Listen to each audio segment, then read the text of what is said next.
Hi there, math students. This is Dr. John, your physics and math professor, coming to you with another preparation for a quiz or a test in quadratics. Here we have a sketch given to you by my amazing sketching skills. And the question is, can you write the equation for this parabola using the pieces of information given to you? There's 3 pieces of information given to you. Well, it opens upwards, that's given as well. But this is, the x-intercepts here are -2, 0. That's really tiny there, but I've written it on your screen as well. This is 3, 0. And then this point over here is the x value, that's the vertex, is 0.5 minus 6.25. So we have those pieces of information. How do we figure out what this graph is or what the equation is? Remember, there's 3 different ways how we can write an equation. I'm just going to write them on the board here really quickly. The standard form is one that you're probably using a lot, ax squared plus bx plus c, where you use the quadratic equation. The vertex form, here we have the vertex. That might be something very handy to us. We could use the vertex form for this, where we would have the shift to the left and the right and the shift down written right into the equation.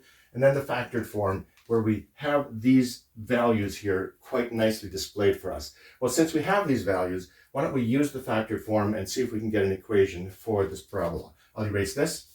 To use the factored form, we would often use these intercepts here. And since we know that x equals -2 and x equals 3 are 2 values, the 2 intercepts, then we know that this equation here with x here and with x here, when it's set equal to 0, is one of these will be +2, one will be -3. Because when you set this equal to 0, then x is equal to -2. So this is how you would solve for these x-intercepts. But the general equation is one that we would probably like when it's not set equal to 0. It's when it's y. So y is equal to x plus 2, x minus 3. Now in this case here, this would be sort of for the pure form without any stretching in this way or this way. However, this equation may be stretched in some way. So can we put a variable, an unknown in here? We can't put it inside here or inside here. The only place we can really put that is right in here. I'm just going to use the letter a.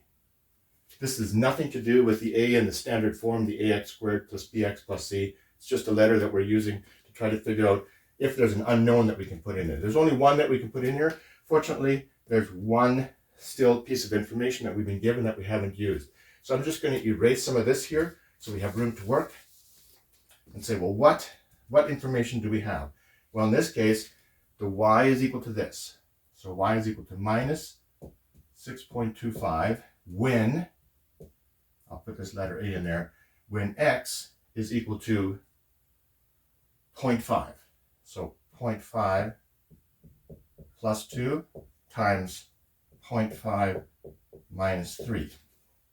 And if you look at this carefully, you realize this is 2.5, and since we're subtracting at 0.5 from 3, that's also 2.5. So we have 2 of those. However, this one's going to be negative. So we're going to have 2.5 here, and then a negative 2.5. Put that inside the brackets. And then we have this a is equal to minus 6.25. We want to solve for this unknown a. Well, if you happen to know what 25 times 25 is, or 2.5 times 2.5, that is exactly 625. So this thing inside the brackets here, let's write this out here, a, I'll put a bracket around that, times minus 6.25. And on this other side here, it's also minus 6.25. So now in this case, what we would do is divide both sides by 6.25, and we are left with a simple fact that a is equal to 1. In this case, it is the very straightforward, unstretched parabola that we have. So we'll use this information now to write the parabola up there. Let me just do that in this bright color here. So in this case, y would be equal to 1. We don't have to put that in front of there. We're going to just put this value here. So it's going to be x, just like we had here. I took the x out already. So it's x plus 2 times x minus 3. And we've already tested it with this point and this point and this point to see that it matches. We've just done this problem. Hope that helped. If it did, like and subscribe. I'll see you in the next video. Bye-bye.